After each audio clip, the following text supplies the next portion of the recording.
It usually happens late at night, when the house is quiet and the day is done, and there is nothing left between you and the small glowing screen in your hand. Your thumb moves up, and up, and up. And there it all is. The engagement ring, held up to the light. The keys to the first house. The announcement with the tiny shoes. The new job, the promotion, the title. The vacation on a beach you will never afford. The family that looks so happy. The life that looks so complete. And somewhere in all that scrolling, without your even deciding to, a quiet arithmetic begins. They have that, and you do not. They are there, and you are still here. They are so far ahead, and you, somehow, are behind. And you put the phone down on your chest in the dark, and you feel it settle over you like a heaviness you cannot quite name. The sense that everyone else got the instructions for how a life is supposed to go, and you are the only one who is falling behind. If that ache is familiar to you, if you are tired of measuring your life against everyone else's and always coming up short, if you feel like you are running late for a life that everyone around you seems to have already figured out, if you have felt that hot, secret flush of envy and then been ashamed of it, if you cannot always make yourself happy for other people's good news the way you wish you could, if you have even found yourself quietly resentful toward God for what He seems to have handed others and withheld from you, then I want to sit with you for this hour, gently. Because there is a name for the trap you are caught in. It is older than you think, and there is a way out of it that leads to a freedom you may have forgotten was possible. So stay with me, and let me speak to the heart that is so very tired of feeling behind. And let me tell you, at the very start, what kind of freedom I am hoping for you. Not the freedom of finally winning the comparison, of at last having more than the people on your screen, because that freedom is a mirage that recedes every time you reach for it. I mean a deeper freedom than that. The freedom to stop running the race altogether, to lay down the exhausting measuring stick, to look at your own ordinary, particular, unrepeatable life and find that it is good, that it is enough, that it is yours, and that the God who made it is well pleased with it. That is a freedom no milestone can give, and no lack can take away. It does not depend on a single thing about your circumstances changing, and it is, I believe, exactly what God wants to give you tonight. Let me begin by naming honestly what this trap is like, because it is one of the quietest and most isolating pains there is. It begins with a comparison that is rigged from the start. Here is the cruelty of it. You are comparing your whole life, with all its private struggles and unfinished places and ordinary middles, against the highlight reel of everyone else's. What you see on that screen is not their life. It is the edited, filtered, carefully chosen best moment of their week, or their month, or their year. You are seeing their wedding day, not their lonely marriage. Their new house, not the debt that bought it. Their smiling family photo, not the argument that happened 5 minutes before and 5 minutes after. You are weighing your behind the scenes against their highlight reel, your raw, unedited footage against their final cut, and then concluding that you are the one falling short. It was never a fair comparison. It could never have been. But the heart does the math anyway, and the heart comes away wounded every time. And what makes it worse is that you usually compare yourself against the people who are doing best at the very thing you feel worst about. If you are single and aching for it, Your eye snags on every engagement. If your finances are tight, you notice every new car and every vacation. The comparison is not random. It is a heat-seeking thing, drawn straight to your sorest spot, gathering up the strongest examples it can find and lining them up against your weakest place. You are not comparing your whole life to their whole life. You are comparing the worst of your situation to the best of everyone else's, cherry-picked from 100 different people to form a single impossible standard that no real human being actually meets. No one person has all of it, but the feed stitches together the highlights of thousands into one phantom of a perfect life, and then dares you to measure up to a person who does not exist. It convinces you there is a timeline, and you are behind on it. Somewhere along the way, you absorbed the idea that a life is supposed to unfold on a schedule. Married by a certain age, house by a certain age, children, career, success, all arriving in the proper order at the proper time. And so you measure yourself against this invisible clock, and when the milestones have not come when they were supposed to, you feel late, behind, as though you have failed some test that everyone else is passing. But hear this clearly, because we will return to it. That timeline does not exist. There is no universal schedule that your life was supposed to keep. It is a fiction, assembled from the visible parts of other people's lives, and you have been punishing yourself for falling behind on a race that was never real. And the particular cruelty of this invented timeline is how much it varies depending on who you happen to be looking at. Spend an evening among one set of people, and you feel hopelessly behind. Spend it among another, and you would feel far ahead. The timeline is not fixed. It shifts with every comparison, which is the surest proof that it is not real. There is no objective schedule written into the universe that says your life should have reached a certain point by now. The seasons of a human life have never followed one template. People marry early and late, or not at all, and live rich lives in every case. People find their calling young, or stumble into it at the very end. Some bloom early and fade. Some are late bloomers, whose best years come long after everyone expected. The God who made the seasons did not make one correct schedule for a human life and then leave you behind on it. He writes each story at its own pace, and yours is not running late. It is running exactly as it is meant to, in the hands of the one who is never in a hurry and never late. It attaches itself to the specific things you most long for. For some, it is marriage, watching friend after friend pair off while you remain alone, wondering what is wrong with you. For some, it is children, the baby announcements landing like small blows while your own arms stay empty. For some, it is career, or money, or a home, or a body, or a kind of ease and success that seems to come to everyone but you. The comparison finds the tender place, the very thing you ache for most, and it presses there, again and again, until that longing curdles into a constant low-grade grief. It is exhausting to want something and to be reminded 100 times a day, scroll after scroll, that others have it and you do not. And there is a particular loneliness in this, because the thing you ache for is often the thing you cannot talk about. It feels too vulnerable, too raw, to admit out loud how much you long to be married, or how deeply the empty nursery grieves you, or how ashamed you are that your career has not become what you hoped.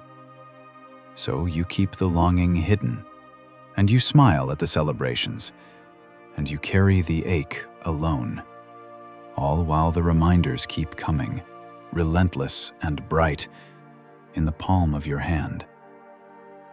No one around you may even know that each happy announcement costs you something. That you go home and sit with a grief you cannot name to anyone. That hidden ache, carried in silence, is one of the heaviest forms of this pain. And if it is yours, I want you to know that it is seen, even when no one around you sees it, by a God who knows exactly what you long for and exactly what it costs you to keep smiling. And it produces an envy that you are deeply ashamed of. This may be the loneliest part of all, because you do not want to be the kind of person who cannot be happy for others.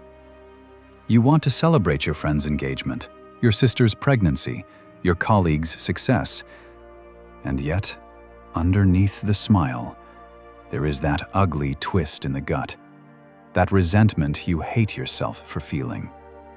And so you carry not only the original ache of feeling behind, but a second layer of shame on top of it. The shame of being someone who struggles to rejoice. You feel like a bad friend, a bad Christian, a bad person. And you cannot tell a soul. Because who admits that they are eaten up with envy? So you hide it, and it festers in the dark. And it quietly poisons your relationship with God. Because if everyone else is getting the blessings and you are not, what does that say about how God feels about you?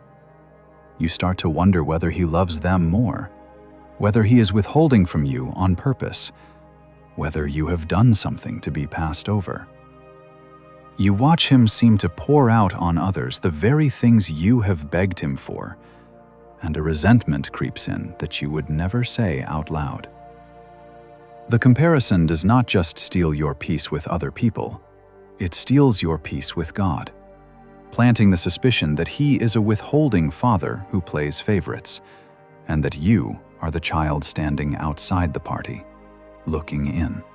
And that suspicion, once it takes hold, can quietly drain the life out of your faith. Prayer becomes harder because part of you is praying to a God you have begun to resent. Worship feels hollow because how do you praise a Father you suspect of slighting you? Reading the promises of His goodness only stings because they seem to be coming true for everyone but you. The comparison trap, left to grow, does not just make you miserable about your circumstances, it slowly corrodes the one relationship that could actually heal you by painting God as the withholder rather than the giver, the one keeping score rather than the one who loves you. And so you can end up cut off from your deepest source of comfort at the very moment you need it most, holding God at arm's length because you have started to believe He is holding out on you. I want to gently dismantle that lie before this hour is over, because it may be doing more damage than all the rest. And here is the final cruelty. It never, ever satisfies. You might think that if you could just reach the milestone, just get the thing, just catch up, the ache would finally stop. But it will not. Because the comparison trap always moves the finish line. Reach the marriage, and you will compare your marriage. Get the house, and you will compare the house. Have the baby, and you will compare your child. There is always someone with more, someone further ahead, someone whose highlight reel makes yours look small. It is a race with no finish line, a thirst that the next achievement never quenches, an endless treadmill that exhausts you without ever taking you anywhere. And you can run on it your whole life and arrive at the end having never once stopped to live the life that was actually, quietly, yours. That is perhaps the saddest possibility in all of this. Not that you fail to catch up, but that you spend the one life you were given staring so hard at everyone else's that you never actually live your own. The years pass while your eyes are fixed sideways. The quiet gifts of your own days go unnoticed and unenjoyed because you are too busy measuring them against someone else's. And one day, you could look back and realize that a whole beautiful life slipped by, unlived and untasted, while you were lost in the endless arithmetic of comparison. I do not say this to frighten you, but to wake you, gently, to what is at stake. Your life is happening now, the only one you get, and it is far too precious to spend looking at someone else's. The comparison trap does not just steal your peace, it can steal your life, one unlived day at a time. And the good news is that it does not have to. You can stop today and turn your eyes back to the gift of your own actual life and begin, at last, to live it. So let me say something that may surprise you. This trap you are caught in is not new, and it is not a sign that something is uniquely wrong with you. The little glowing screen has poured gasoline on it, but the fire itself is as old as the human heart. The scriptures are full of it, and God speaks to it directly, not with shame, but with the gentleness of one who wants to set you free. And He shows us, in real lives, both what this trap does when we feed it, and what freedom looks like when we finally lay it down. Let me show you a man who let comparison consume him, so you can see the trap clearly and turn from it. It helps to know this, because the comparison trap loves to make you feel uniquely petty, as though you are the only one small enough to be eaten up by envy, while everyone else is gracious and content. But that is a lie too. This struggle runs straight through the whole human story, from its very first pages. The first murder in the Bible grew out of it, when one brother could not bear that the other's offering was accepted, and his was not, and let envy harden into something terrible. Kings and prophets and apostles wrestled with it. It is not a modern flaw, and it is not your personal defect. It is one of the oldest weaknesses of the human heart, common to every person who has ever lived. Which means you are not a monster for feeling it. You are simply human, caught in a very old and very common snare. And because it is so old, the scriptures have a great deal to say about it, and a great deal of help to offer. You are in good and crowded company in this struggle, and there is a well-worn path out of it. His name was Saul, and he was the first king of Israel. And here is what makes his story so striking. He had everything. He was chosen by God, anointed, head and shoulders taller than anyone around him, handed a kingdom and a crown. If anyone had no reason to envy, it was Saul. And then, one day, after a young man named David had won a great victory, Saul was returning home, and the women came out of the cities singing and dancing, and their song carried a comparison in it. Saul, they sang, hath slain his thousands, and David his 10,000s. That was all. A song, a line that put another man's number higher than his own. And something in Saul curdled in that moment. The scripture says that from that day forward, Saul eyed David. He watched him with suspicion and resentment, and the envy took root and grew until it consumed everything in him. Think about what that envy cost him. Saul was still the king. He still had the crown, the throne, the power, everything he had before the song was sung. David had taken nothing from him, and yet, because he could not bear that another was praised above him, Saul lost his peace. He lost his joy. He spent years of his life, years he could have spent reigning and living, consumed instead with chasing David across the wilderness, throwing spears, tormented by a bitterness that ate him alive from the inside.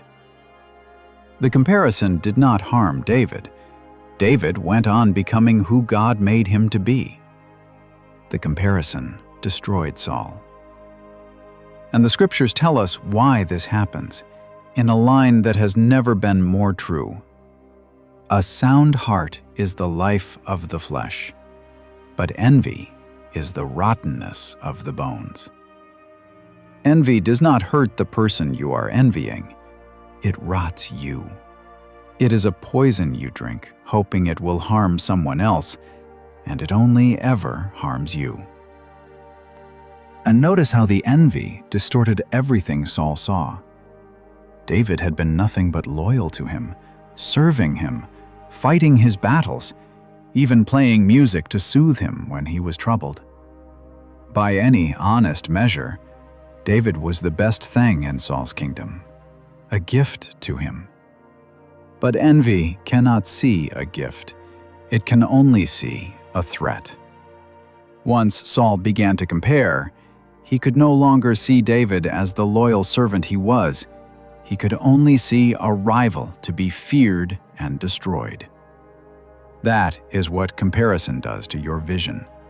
It turns the people around you into competitors, measuring sticks, threats to your worth, when many of them are actually gifts God has placed in your life. The friend whose success you envy could be a friend to celebrate. The sibling you measure yourself against could be a companion to lean on. Envy robs you of the very relationships that could be your joy. By recasting the people you could love as opponents you must beat. Saul lost David as a friend and gained him as an enemy, all because he could not bear a song. I tell you this not to add to your shame, but to show you the stakes and to set you free from them. Because if you are caught in comparison, you are not standing where David stood. You are standing where Saul stood, with a kingdom of your own that you cannot enjoy because your eyes are fixed on someone else's. And the tragedy of Saul is not that he lost to David. It is that he had a whole life, a whole calling, a whole kingdom of his own.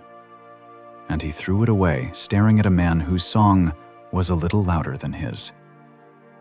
Do not let envy do to you what it did to Saul. Your life is not the one on the screen.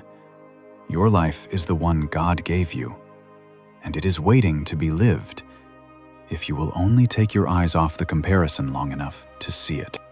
And here is the mercy hidden in Saul's tragic story. It did not have to go that way.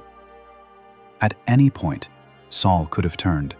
He could have looked at David and chosen to see a gift instead of a rival, a son instead of a threat. He could have laid down the comparison and picked up his own crown and lived.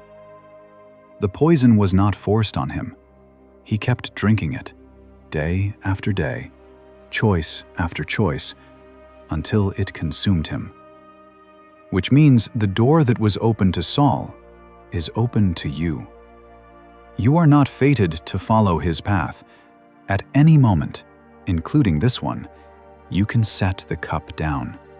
You can choose to stop measuring, to stop eyeing the David in your own life with resentment, and to turn back to the kingdom God has actually given you. Saul's story is a warning, yes, but every warning is also an invitation, a fork in the road where another way is still possible. The other way is still possible for you. It is never too late to set the poison down. And if these words are stirring something in you, if you recognize yourself in this, you might write one word in the comments, simply the word enough, as a quiet declaration that you want to believe your life is enough, just as God made it. And it may help you to see how many others are writing it alongside you, because you are far from alone in this. Now let me show you the other side. a man who stood exactly where you stand and chose the opposite road. His name was John, the one they called the Baptist, and for a time, he was the most sought-after man in the whole region. Crowds streamed out into the wilderness to hear him. People came from everywhere to be baptized by him. He was, by every measure the world uses, a tremendous success, at the very peak of his influence. And then his cousin Jesus began his ministry, and the crowds began to shift.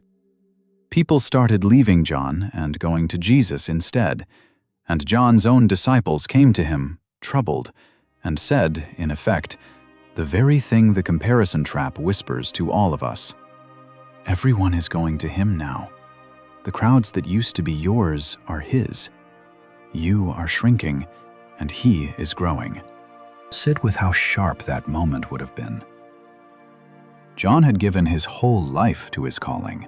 He had lived in the wilderness, eaten the simplest food, poured himself out, and built something real. A movement, a following, a name. And now he was watching it drain away to someone else, watching the crowds he had gathered walk past him toward another. In the world's terms, this was the beginning of his decline, the start of being forgotten, replaced, eclipsed. Anyone who has ever poured themselves into something and then watched someone else surpass them knows the particular ache of that moment. It is the ache of the older sibling when the younger one is celebrated, of the worker passed over for someone newer, of the friend who watches another friend get everything they themselves had wanted. John stood exactly in that place, with every earthly reason to grasp and resent and compare. Here was the perfect setup for envy. Here was every reason for John to feel the bitter twist of comparison, to grasp at his slipping influence, to resent the one who was rising as he was falling. And do you know what John said? He said something so free, so unburdened, that it can break the chains of comparison off of anyone who truly hears it. He said, "A man can receive nothing except it be given him from heaven." My role, my portion, my place, all of it is given to me by God. I did not earn it by being better than anyone, and I do not lose my worth when another rises. And then he said the words that are the very opposite of the comparison trap. He must increase, but I must decrease. John was not threatened by another's increase because his identity was never built on being ahead. He knew who he was. He knew what he had been given, and he was free, gloriously free, to rejoice in someone else's rising without it diminishing his own worth one bit. Do you see the difference between Saul and John? Both watched someone else rise. Both faced the exact same moment, the moment when another's song grew louder than their own. Saul, whose worth was built on being the greatest, was destroyed by it. John, whose worth was anchored in what God had given him, was set free by it. The circumstance was identical. The response was opposite. And the difference was simply this: where they had each placed their sense of worth. Saul measured himself against David and was poisoned. John received himself from God and was free. And that same choice stands before you every time your thumb moves up the screen. And there is something even more beautiful in John's response, because he did not merely tolerate Jesus' rising, he rejoiced in it. In the same breath, John compared himself to a friend of the bridegroom, the best man at a wedding, whose entire joy is to stand by and watch the bridegroom be celebrated. The best man does not envy the groom. He is glad, fully and freely glad, because he understands that this was never his wedding. His joy is made full precisely by another's increase. That is the staggering freedom available on the far side of comparison. Not just the absence of envy, but the presence of genuine joy in someone else's blessing. Imagine being able to scroll past another's good news and feel, instead of that twist in the gut, a real and uncomplicated gladness for them. That is not a fantasy. It is what happens to a heart that has stopped building its worth on being ahead and has learned, like John, to receive its whole identity as a gift from God. When you no longer need to be the bridegroom, you are free to delight in every wedding. And lest you think this kind of freedom belongs only to ancient saints in the pages of Scripture, let me tell you about a man who lived in our own modern world, a world of medals and rankings and very public comparison, and who refused to let any of it define him. His name was Eric Liddell, and he was one of the fastest runners in the world. He was favored to win the highest honors at the great games held in Paris, in the sprint that was his specialty, the one event everyone expected him to dominate. And then he discovered that the qualifying race for his best event was scheduled to be run on a Sunday, a day he believed belonged to God. And so, on conviction, he refused to run it. Understand what that meant. He gave up his best event, his surest path to glory, the very race the whole world was measuring him by. He was criticized harshly for it. Some even called him a traitor to his country. By every comparison the world was making, he had just thrown away his shot at being the best. But Eric Liddell was not running the world's race. He entered instead a longer race that was not his specialty, one he was not expected to win. And he ran it, and he won it, and he set a world record doing it. Just before that race, someone handed him a folded slip of paper with words from the old scriptures. "Them that honor me, I will honor." He ran with those words, and with a freedom that came from running for an audience of one. There is something worth pausing on in that phrase, an audience of one. Every runner in that stadium was running to be seen, to be ranked, to be measured against the others and found faster. The whole event was one vast comparison, the entire point of it to determine who was better than whom. And into that arena stepped a man who had quietly stepped outside the comparison altogether. He was not running to prove he was better than the runner in the next lane. He was running for the pleasure of the God who had made him swift. And that single shift changed everything about how he carried himself. He could lose his best event and not be destroyed, because his worth was never riding on the medal. He could win and not be inflated, because the victory was never the point. He had found the thing that sets every one of us free. When you are living for the audience of one, the roar and the ranking of the crowd lose their power to define you. You are no longer running against anyone. You are simply running your race, faithfully, before the only set of eyes whose verdict finally matters. But here is the part that matters most for you and me.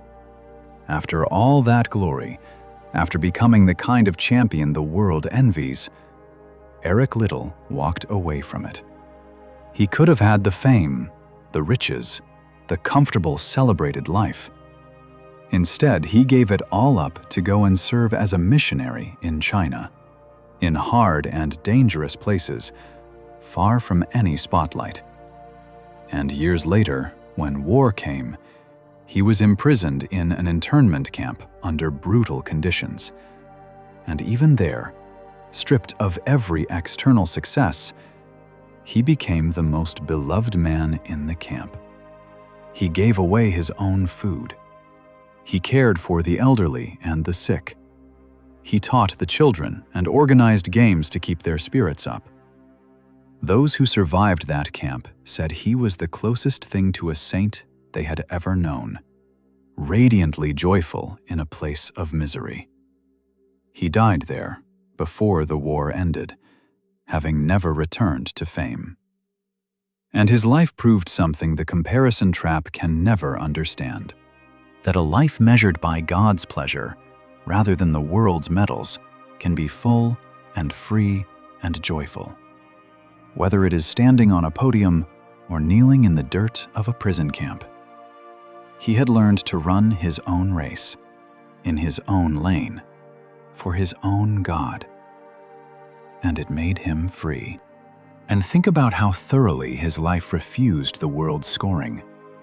The world would have called the move from Olympic champion to obscure missionary a step down, a waste, a falling behind. The world would have looked at a celebrated athlete ending his days in a prison camp and called it a tragedy, a life that did not amount to what it should have. But that is the world's scorecard, the very one comparison hands us, and it is blind to the things that actually matter. By the only measure that counts, Eric Liddell's life was not a descent at all. It was a steady, faithful, joyful run down the exact lane God had marked for him. And it touched and saved and strengthened more lives in a prison camp than another medal ever could have. He did not measure his life by where it ranked against others. He measured it by faithfulness to the one who made him.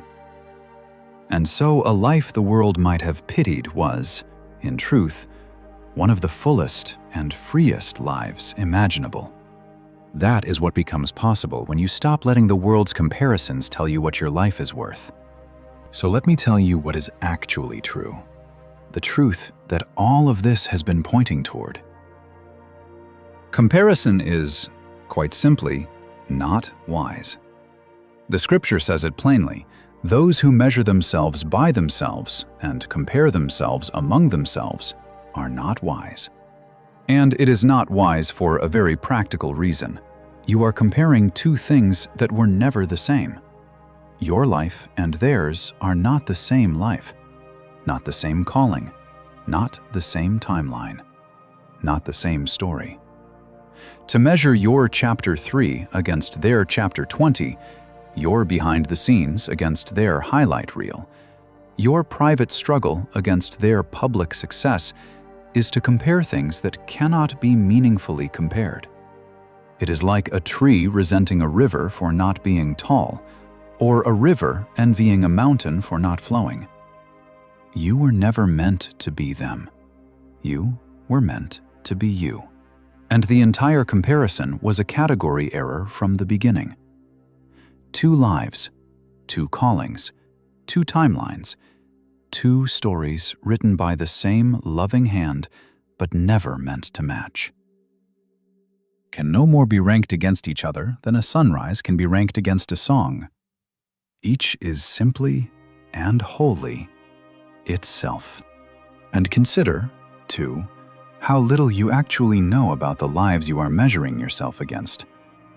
You see the outcome, never the cost.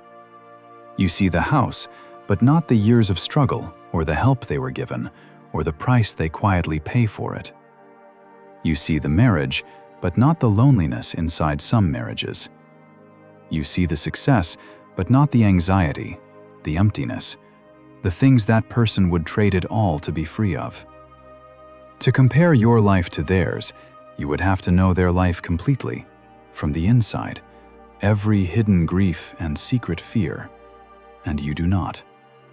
You know almost nothing about what it actually costs to be them. You are comparing your full, felt, interior knowledge of your own struggles against your near total ignorance of theirs, and calling the result a fair measurement. It is not. You are not behind them. You simply cannot see their race any more than they can see yours. Only God sees every life in full, and He is not ranking them against each other. Your worth and your portion are given to you by God, not one in competition with others. This was John's great freedom, and it can be yours. A man can receive nothing except it be given him from heaven. Your value was never something you had to earn by outpacing the people around you. It was given. You are loved. You are wanted. You are of immeasurable worth, not because you are ahead of anyone, but because you are His.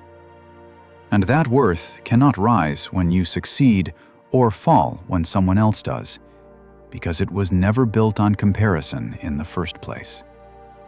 When you finally rest your sense of worth in what God has given, rather than in how you measure up, the whole exhausting race simply loses its power over you.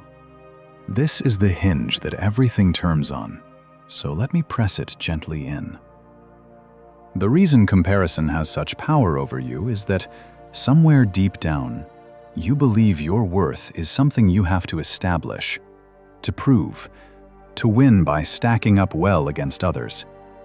As long as that is your foundation, every other person becomes a measuring stick, and every scroll becomes a referendum on whether you are enough. But the gospel pulls that foundation out from under the whole exhausting enterprise. It tells you that your worth was settled before you did anything, established not by your performance, but by the love of the God who made you, and the price He paid to call you His own.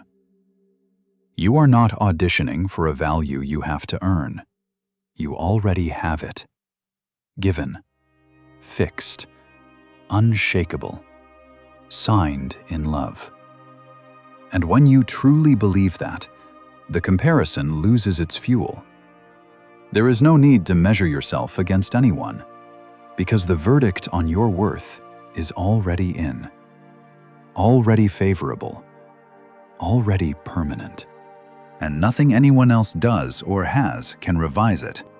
You are not a copy of anyone, and your life was never meant to look like theirs. The Scripture says you are fearfully and wonderfully made, a unique and unrepeatable work of God's own hands. There has never been another you, and there never will be. Your life has its own shape, its own timing, its own particular calling and beauty, none of which can be measured against anyone else's, because there is no one else like it. Imagine criticizing a single, particular song for not being a different song, or faulting one color for not being another. The very thing that makes it itself is what you would be condemning. Your life is like that. Its particular shape, the specific combination of gifts and limits and seasons and circumstances that make up your story, was composed by God with intention, and it was never meant to be a duplicate of the life beside it. The things that make your life different from the ones on your screen are not the ways you fell short of the standard. They are the very signature of a one-of-a-kind work.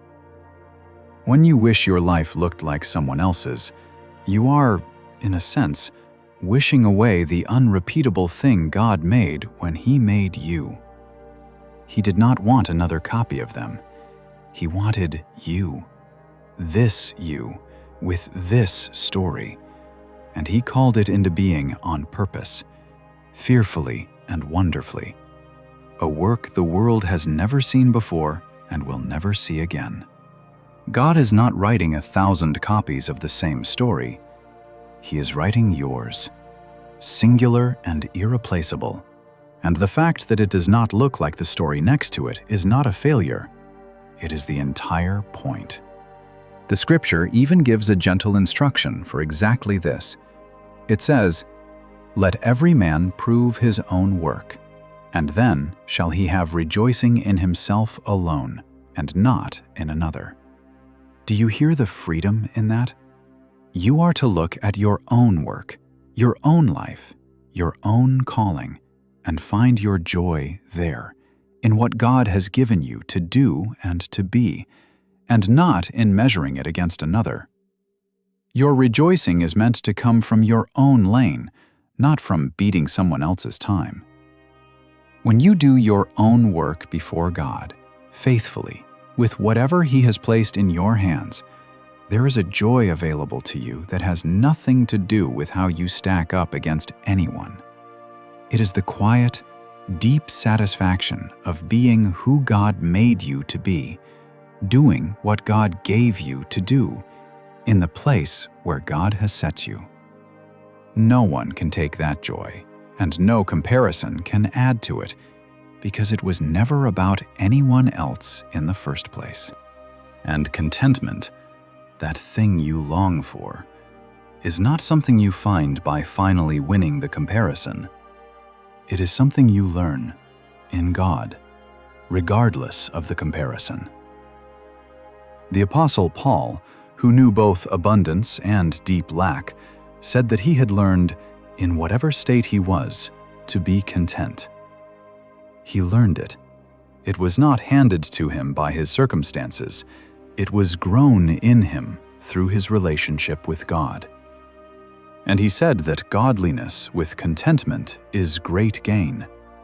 That the truly rich person is not the one with the most, but the one who has learned to be at peace with what God has given. That contentment is available to you right now, in your actual life, exactly as it is, without one single thing on that screen changing. It does not wait on the other side of the milestone. It is found in God, on this side of everything you do not yet have.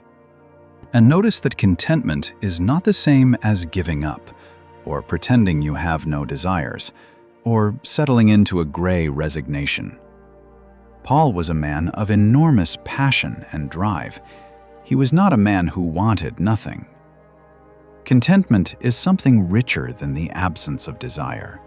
It is the deep, settled peace of a heart that has found its center in God, so that its joy no longer rises and falls with what it has or lacks.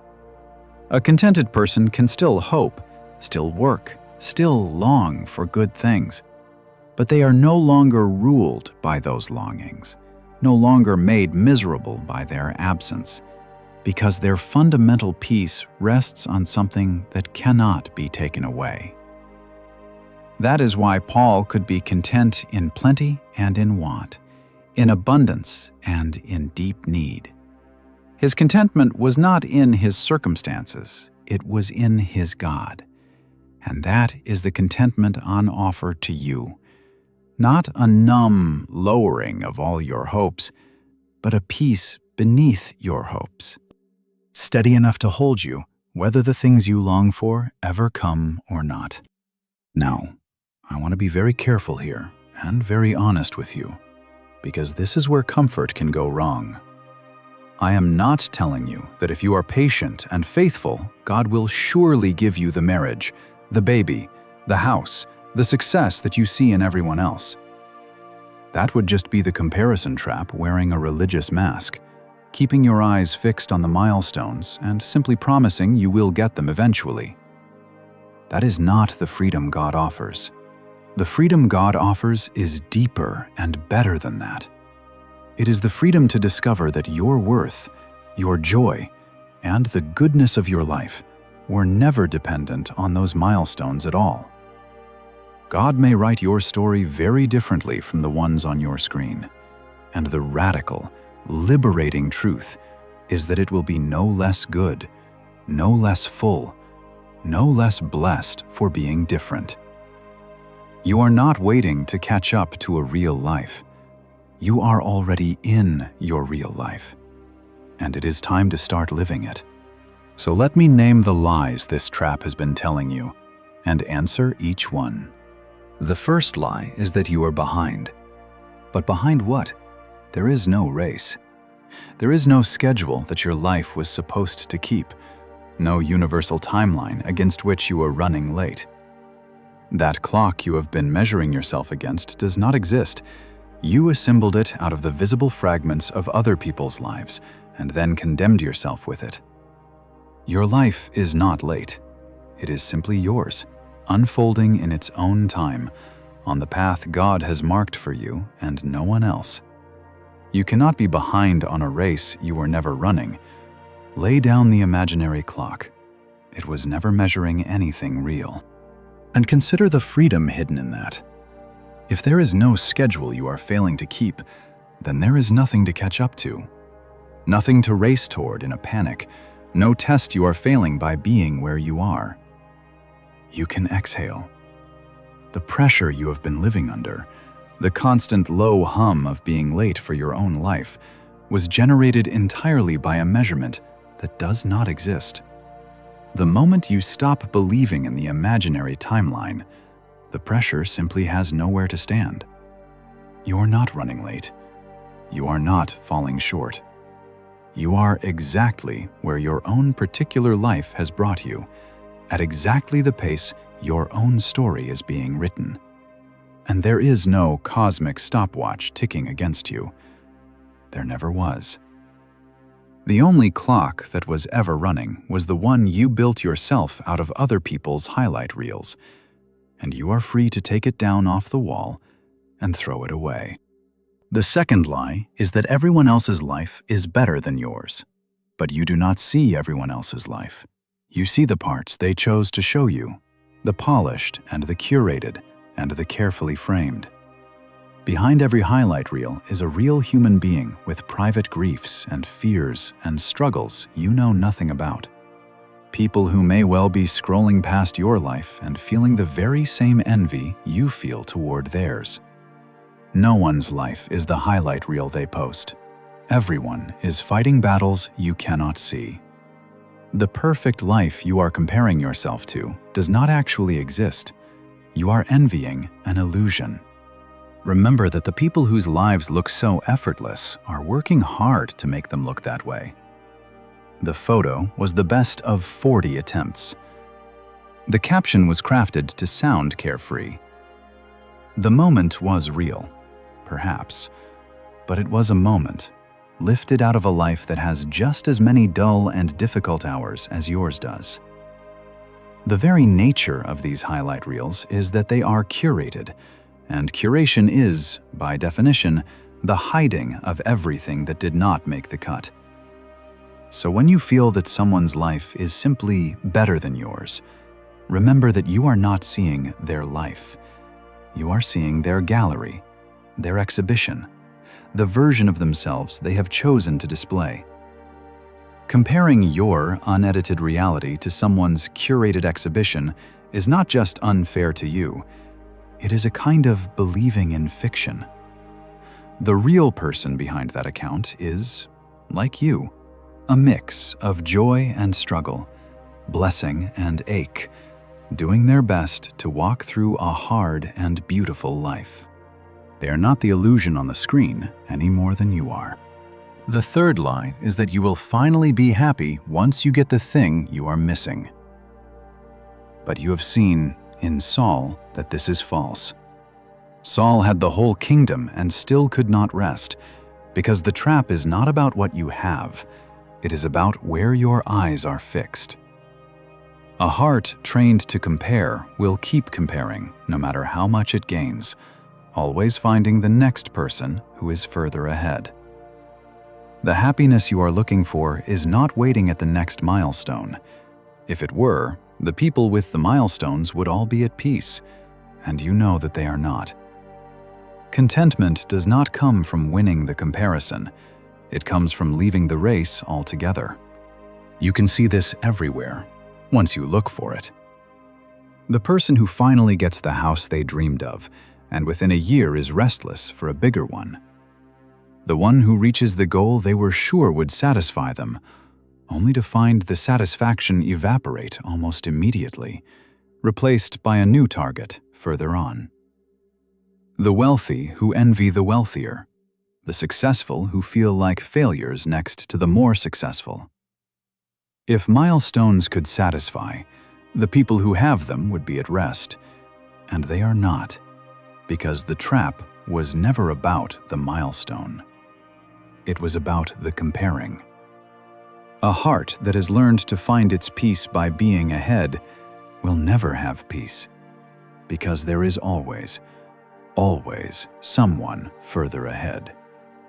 The only way to win this game is to stop playing it, to step off the treadmill entirely, and to find your rest somewhere the comparison cannot follow. In the unchanging love of a God who was never grading you on the curve in the first place.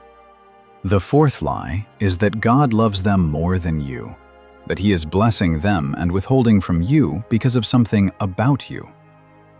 But God's love is not measured out in milestones, and it is not a competition where someone else's blessing means your scarcity.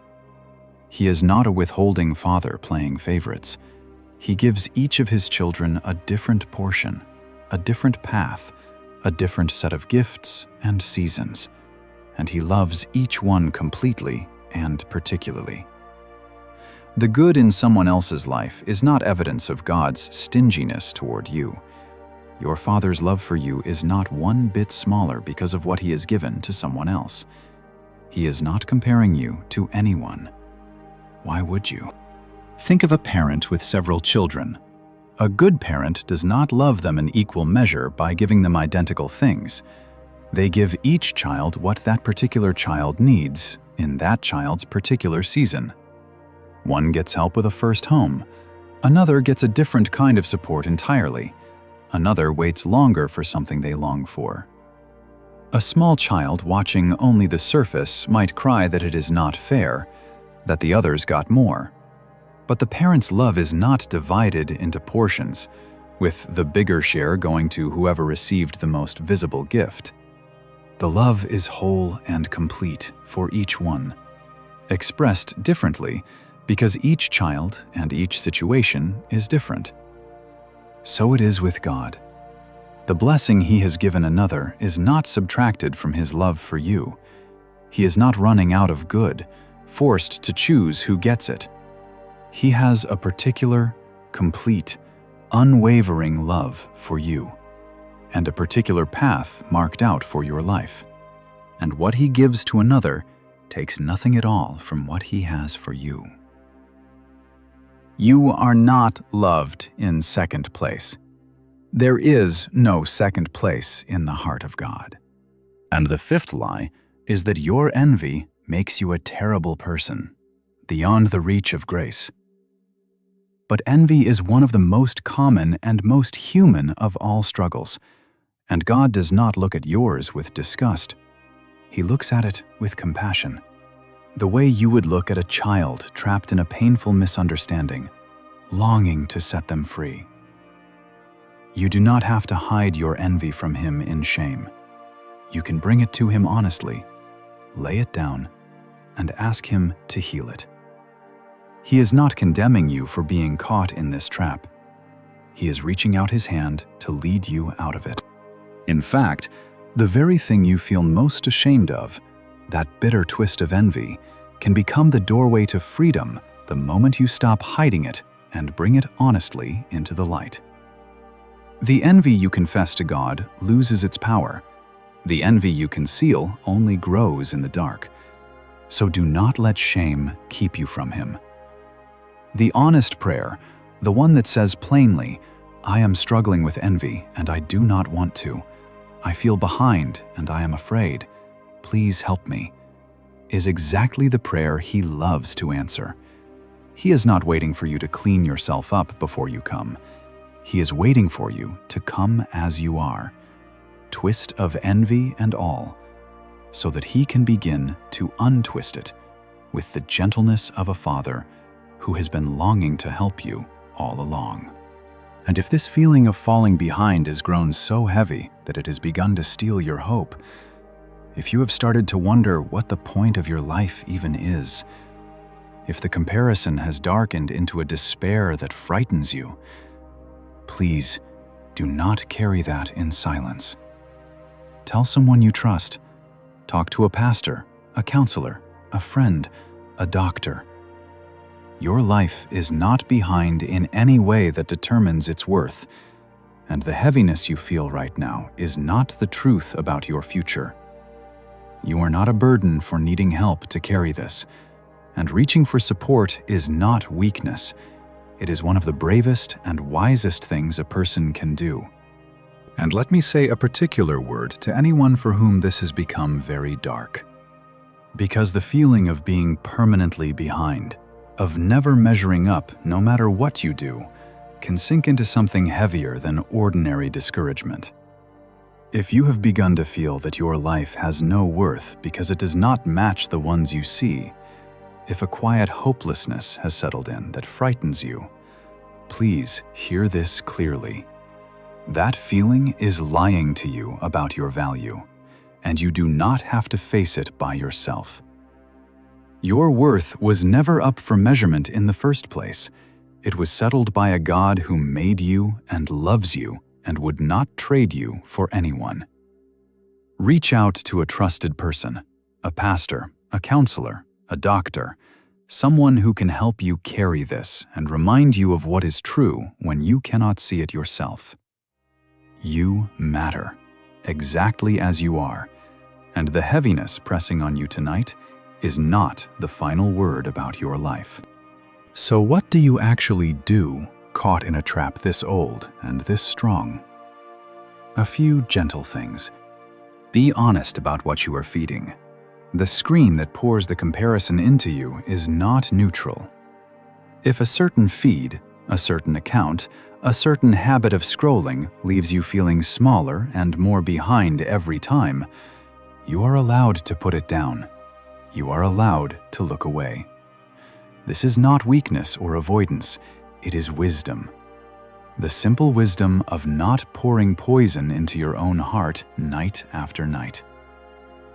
Guard what you let in, because what you behold, you become. This is not about rules or about earning anything. It is simply about caring for your own heart wisely.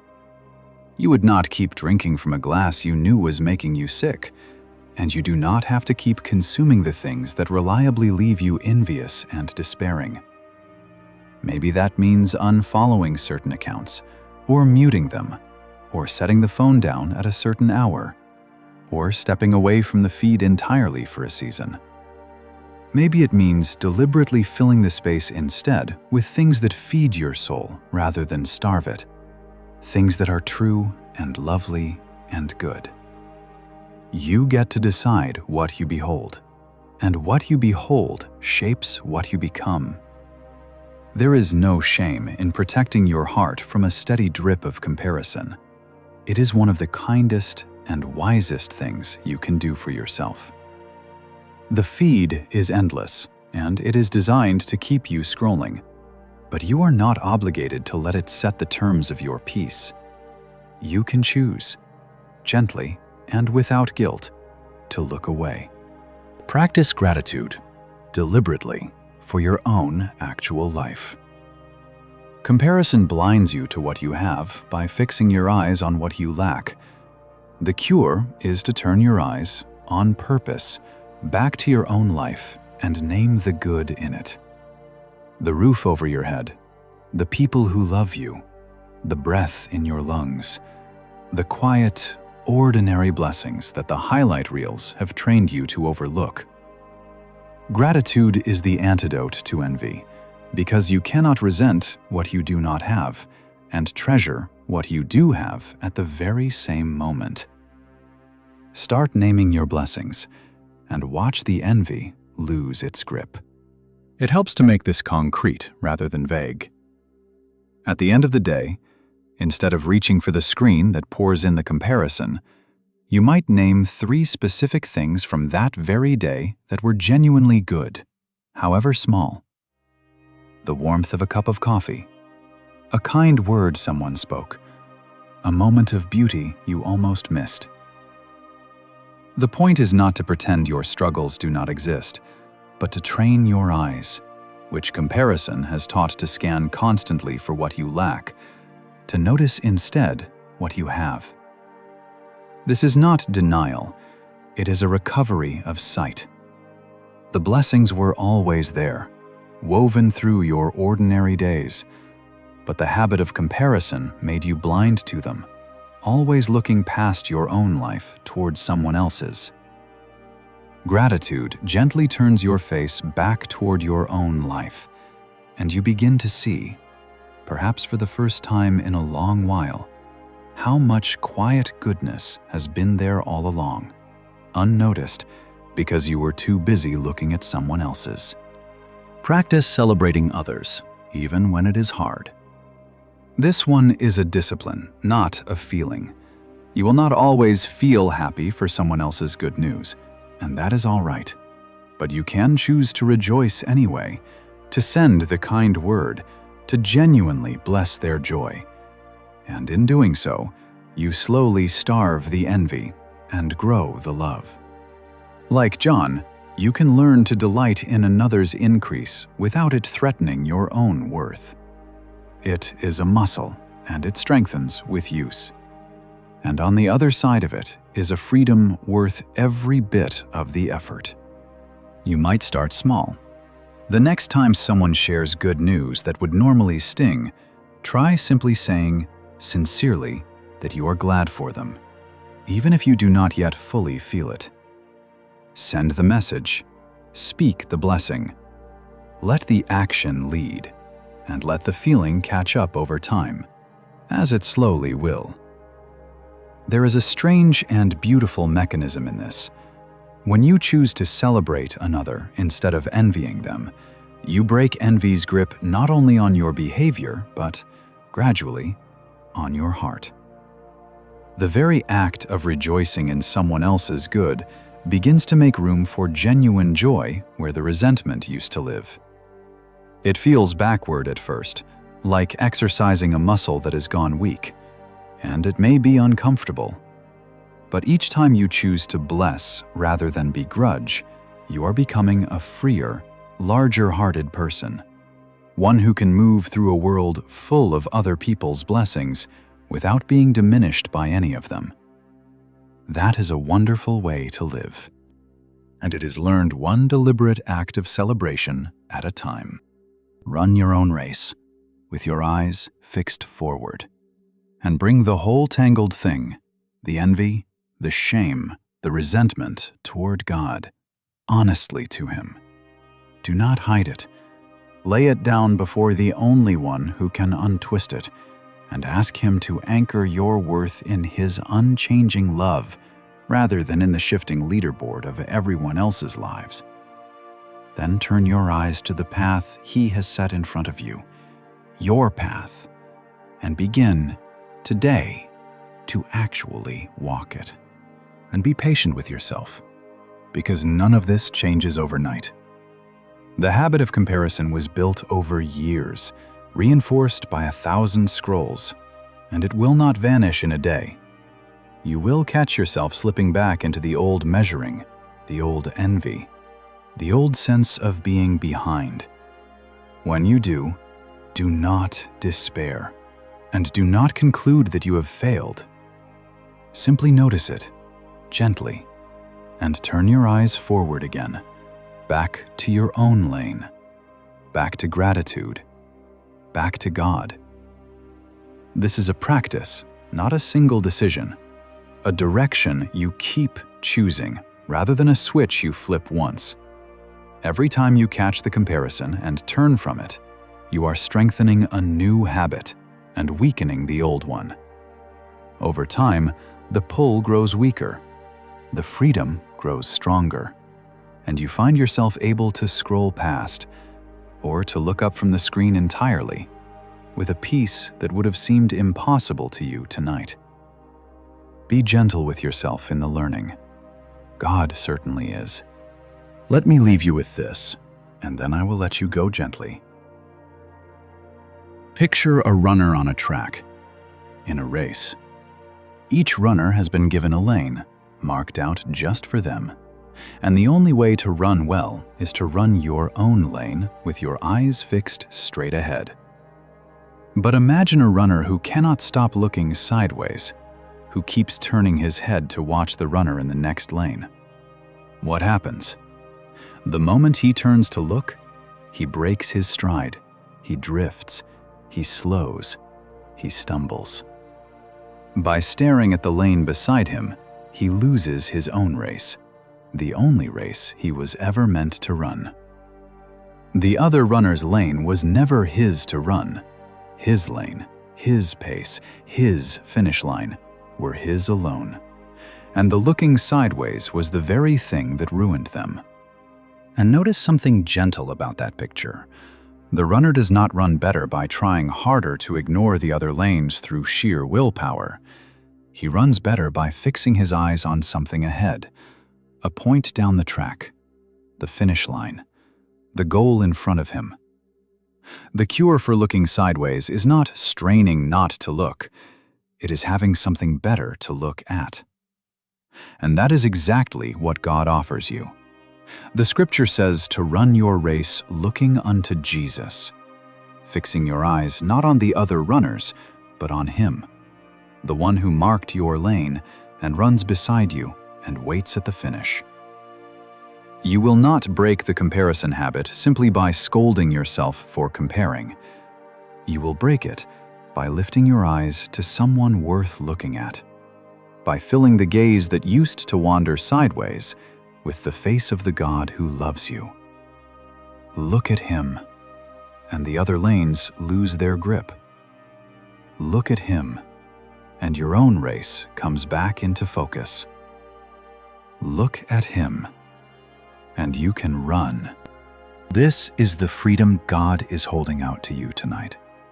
He has marked out a lane that is yours and yours alone, with its own bends and its own pace and its own finish line. A race set before you that no one else can run. And He is not asking you to win someone else's race. He is not measuring you against the runner in the next lane. He is simply asking you to run your race, your own beautiful, particular, God-given race, with your eyes fixed forward, looking unto Jesus, the author and the finisher of your faith.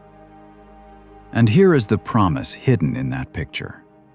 The moment you finally lift your eyes off the other lanes, the moment you stop running everyone else's race and start running your own, you will be able to breathe again. The exhaustion will lift, the joy will return, and you will discover that the life you were so busy measuring against everyone else's was, all along, a good and beautiful gift. Run in a lane that only you could fill. You are not behind. You never were. You are exactly where your own race has carried you, and the God who marked your lane is running every step of it beside you, calling you forward, eyes ahead, all the way home.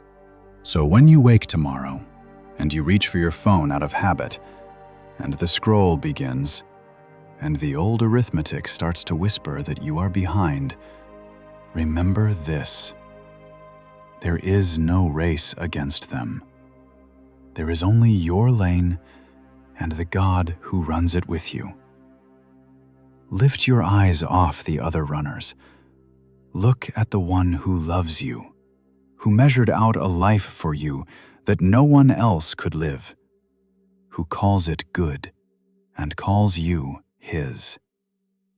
Your life is not the leftover, the lesser, the one that fell behind. It is a particular and beautiful gift, unrepeatable, written by a Father who does not compare His children and does not love in second place. You are not behind, dear heart. You are exactly where you are, held and loved and run alongside, and your own race, the one only you can run, is waiting to be lived with joy. Lift your eyes. Run free. The God who made your lane is calling you home down it, and He has been beside you the whole way. The race was always yours alone to run, and you were never, for one single step of it, running alone. Nor will you ever be.